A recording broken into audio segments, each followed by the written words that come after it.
ಎಲ್ಲರಿಗೂ ನಮಸ್ಕಾರ. ಒಂದು ಪ್ರಶ್ನೆ. ಇಬ್ಬರು ಪುರುಷ ದೇವತೆಗಳಿಗೆ ಮಗು ಹುಟ್ಟೋಕೆ ಸಾಧ್ಯನಾ? ಕೇಳೋಕೆ ವಿಚಿತ್ರ ಅನಿಸ್ಬೋದು ಅಲ್ವಾ? ಆದ್ರೆ ನಮ್ಮ ಪುರಾಣಗಳಲ್ಲಿ ಇದು ಸಾಧ್ಯ. ಹೌದು, ನಾವು ಮಾತಾಡ್ತಿರೋದು ಸಾಕ್ಷಾತ್ ಶಿವ ಮತ್ತು ವಿಷ್ಣುವಿನ ಮಗನಾದ ಅಯ್ಯಪ್ಪ ಸ್ವಾಮಿಯ ಬಗ್ಗೆ. ಅವರ ಜನನದ ಹಿಂದಿರುವ ಆ ಅದ್ಭುತ ಕಥೆ ಇದೆಯಲ್ಲ, ಅದು ಕೇವಲ ಒಂದು ಪವಾಡ ಅಲ್ಲ, ಅದರ ಹಿಂದೆ ಒಂದು ದೊಡ್ಡ ಸಂದೇಶವೇ ಇದೆ. ಬನ್ನಿ ಆ ಕಥೆಯನ್ನೊಮ್ಮೆ ನೋಡೋಣ. ಸರಿ, ಈ ಪ್ರಶ್ನೆಗೆ ಉತ್ತರ ಬೇಕಂದ್ರೆ ನಾವು ಕಥೆಯ ಮೂಲಕ್ಕೆ ಹೋಗಬೇಕು. ಈ ದೈವಿಕ ರಹಸ್ಯವನ್ನ ಅರ್ಥ ಮಾಡ್ಕೊಳ್ಳಕ್ಕೆ ಮೊದಲು ಸೇಡಿನ ಜ್ವಾಲೆಯಲ್ಲಿ ಶುರುವಾದ ಇನ್ನೊಂದು ಕಥೆಯನ್ನ ನಾವು ತಿಳಿಯಬೇಕು. ಹೌದು, ಈ ಕಥೆಯ ಮೊದಲ ಅಧ್ಯಾಯ ಶುರುವಾಗೋದೇ ಒಂದು ಜನ್ಮದಿಂದಲ್ಲ, ಬದಲಿಗೆ ಒಂದು ಭಯಂಕರ ಶಾಪ, ಅದು ಸೇಡಿನ ಪ್ರತಿಜ್ಞೆಯಿಂದ. ಇದೇ ಅಯ್ಯಪ್ಪ ಸ್ವಾಮಿಯ ಅವತಾರಕ್ಕೆ ಒಂದು ರೀತಿ ಅಡಿಪಾಯ ಹಾಕಿದ್ದು. ನೋಡಿ, ಎಲ್ಲದಕ್ಕೂ ಮೂಲ ಕಾರಣ ಮಹಿಷಾಸುರನ ವಧೆ. ದೇವತೆಗಳನ್ನೆಲ್ಲ ಕಾಡ್ತಿದ್ದ ಆ ರಾಕ್ಷಸನನ್ನ ದುರ್ಗಾದೇವಿ ಸಂಹಾರ ಮಾಡಿದ್ಮೇಲೆ ಅವನ ತಂಗಿ ಮಹಿಷಿ ಸೇಡು ತೀರಿಸ್ಕೊಳ್ಳೇಬೇಕು ಅಂತ ಪ್ರತಿಜ್ಞೆ ಮಾಡ್ತಾಳೆ. ಸುಮ್ನೆ ಕೂರಲ್ಲ, ಕಠಿಣ ತಪಸ್ಸು ಮಾಡಿ ಒಂದು ವಿಚಿತ್ರವಾದ, ತುಂಬಾನೇ ಶಕ್ತಿಯುತವಾದ ವರವನ್ನ ಪಡ್ಕೋತಾಳೆ. ಆ ವರ ಎಂತದ್ದು ಗೊತ್ತಾ? ತುಂಬಾನೇ ಬುದ್ಧಿವಂತಿಕೆಯಿಂದ ಕೇಳ್ಕೊಂಡಿದ್ದು. ನನ್ನನ್ನು ಸಾಯಿಸೋರು ಸುಬ್ರಹ್ಮಣ್ಯ, ಶಿವ ಅಥವಾ ವಿಷ್ಣು ಆಗಿರಬಾರ್ದು, ಬೇರೆಯೇ ಆಗಿರ್ಬೇಕು ಅಂತ. ಅಂದ್ರೆ ಆ ಕಾಲದ ಮಹಾನ್ ದೇವತೆಗಳಿಂದ ಅವಳಿಗೆ ಸಾವೇ ಇಲ್ಲ. ಇದ್ರಿಂದ ಅವಳು ಆಲ್ಮೋಸ್ಟ್ ಅಜೇಯಳಾಗಿಬಿಟ್ಲು. ಈಗ ಈ ದೊಡ್ಡ ಸಮಸ್ಯೆಗೆ ಪರಿಹಾರ ಏನು? ಇದಕ್ಕೊಂದು ಸ್ಪೆಷಲ್ ಆದ, ಹಿಂದೆಂದೂ ಕೇಳರಿಯದ ಉಪಾಯವೇ ಬೇಕಾಗಿತ್ತು. ಇಲ್ಲಿಂದ ಕಥೆ ತುಂಬಾನೇ ಇಂಟ್ರೆಸ್ಟಿಂಗ್ ಆಗುತ್ತೆ. ಯಾಕಂದ್ರೆ ಮಹಿಷಿಯನ್ನ ಸಂಹಾರ ಮಾಡಕ್ಕೆ ಒಂದು ಅದ್ಭುತವಾದ, ಹಿಂದೆಂದೂ ನಡೆಯದ ದೈವಿಕ ಮಿಲನ ನಡೆಬೇಕಿತ್ತು. ಇದೇ ಅಯ್ಯಪ್ಪಸ್ವಾಮಿಯ ಜನನಕ್ಕೆ ಕಾರಣವಾಗಿತ್ತು. ದೇವತೆಗಳನ್ನ ಕಾಪಾಡೋಕ್ಕೆ ವಿಷ್ಣು ಜಗನ್ಮೋಹಿನಿ ರೂಪ ತಾಳಿದಾಗ ಆ ಸೌಂದರ್ಯಕ್ಕೆ ಸಾಕ್ಷಾತ್ ಶಿವನೇ ಮಾರುಹೋದ.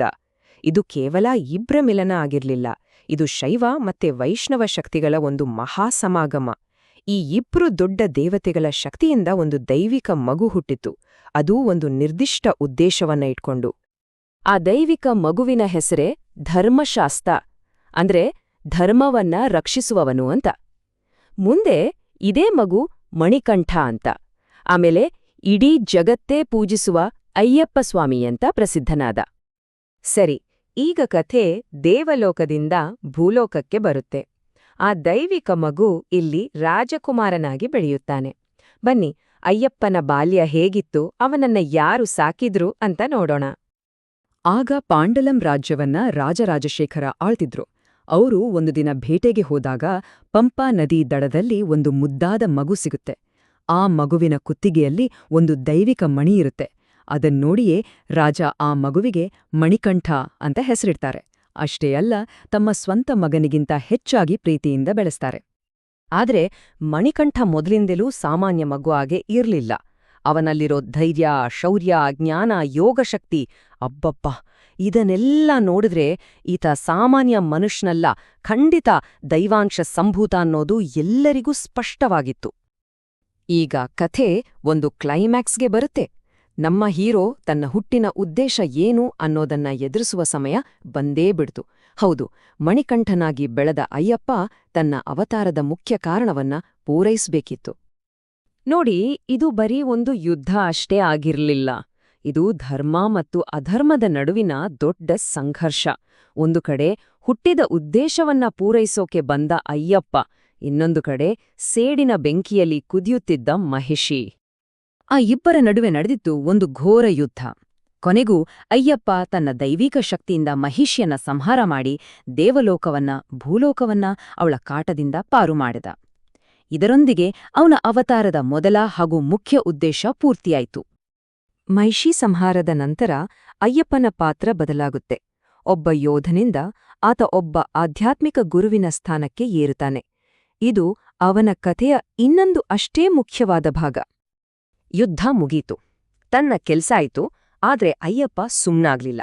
ಇಡೀ ಮನುಕುಲಕ್ಕೆ ಒಂದು ಮಹಾನ್ ತತ್ವವನ್ನ ಬೋಧಿಸಿದ. ಆ ಒಂದು ಸಣ್ಣ ವಾಕ್ಯ ಇದೆಯಲ್ಲ, ಅದರಲ್ಲಿ ಜೀವನದ ಸಂಪೂರ್ಣ ಸಾರವೇ ಅಡಗಿದೆ. ತತ್ವಮಸಿ ಅಂದ್ರೆ ಅದೇ ನೀನು ಅಂತ. ಇದರರ್ಥ ಏನ್ ಗೊತ್ತಾ? ಪ್ರತಿಯೊಬ್ಬರಲ್ಲೂ ಅದೇ ಪರಮಾತ್ಮನ ಅಂಶ ಇದೆ. ಅಂದ್ರೆ ನನ್ನಲ್ಲಿರೋ ದೈವತ್ವವೇ ಎಲ್ಲರಲ್ಲೂ ಇದೆ. ಜಾತಿ, ಮತ, ಬಣ್ಣ, ಅಂತಸ್ತು ಈ ಯಾವ ಭೇದವೂ ಇಲ್ಲ. ನಾವೆಲ್ಲರೂ ಒಂದೇ ಅನ್ನೋ ಸಮಾನತೆ ಮತ್ತು ಏಕತೆಯ ಅದ್ಭುತ ಸಂದೇಶ ಇದು.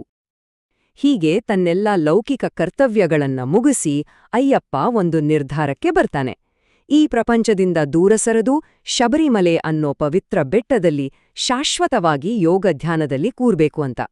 ಅಷ್ಟೇ ಅಲ್ಲ, ಅಲ್ಲಿಂದಲೇ ತನ್ನ ಭಕ್ತರಿಗೆ ದರ್ಶನ ಕೊಡ್ಬೇಕು ಅಂತ ಸಂಕಲ್ಪ ಮಾಡ್ತಾನೆ. ಸರಿ, ಇಷ್ಟೆಲ್ಲ ಆಯಿತು. ಈ ಪುರಾತನ ಕಥೆಗೂ ಇವತ್ತಿನ ಆಚರಣೆಗೂ ಏನ್ ಸಂಬಂಧ? ಈ ಕಥೆ ಇವತ್ತಿಗೂ ಹೇಗೆ ಜೀವಂತವಾಗಿದೆ ಅಂತ ನೋಡೋಣ ಬನ್ನಿ. ಈ ಸಂಖ್ಯೆ 41 ಇದು ತುಂಬಾನೇ ಮುಖ್ಯವಾದದ್ದು.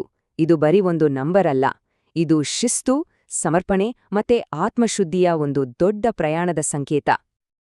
ಅದಕ್ಕೆ ನೋಡಿ, ಇವತ್ತಿಗೂ ಲಕ್ಷಾಂತರ ಜನ ಭಕ್ತರು ಶಬರಿಮಲೆಗೆ ಹೋಗೋಕು ಮುಂಚೆ 41 ದಿನಗಳ ಕಠಿಣ ವ್ರತ ಮಾಡ್ತಾರೆ.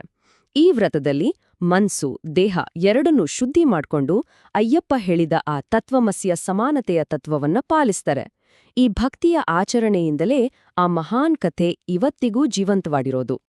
ಹಾಗಿದ್ರೆ ಈ ಇಡೀ ಕಥೆಯಿಂದ ನಾವೇನು ಕಲಿಬಹುದು? ಒಂದು ಉದ್ದೇಶಕ್ಕಾಗಿ ಹುಟ್ಟೋದು, ಅದಕ್ಕಾಗಿ ಶಿಸ್ತಿನಿಂದ ಬದುಕೋದು, ಕೊನೆಗೆ ಎಲ್ಲರಲ್ಲೂ ದೇವರನ್ನ ಕಾಣೋದು. ಈ ಸಂದೇಶ ಇವತ್ತಿನ ಸಮಾಜಕ್ಕೆ ಎಷ್ಟು ಮುಖ್ಯ ಅಲ್ವಾ? ಈ ಪ್ರಶ್ನೆಯೊಂದಿಗೆ ಇವತ್ತಿನ ಈ ಚರ್ಚೆಯನ್ನ ಮುಗಿಸೋಣ. ಒಮ್ಮೆ ಯೋಚನೆ ಮಾಡಿ ನೋಡಿ.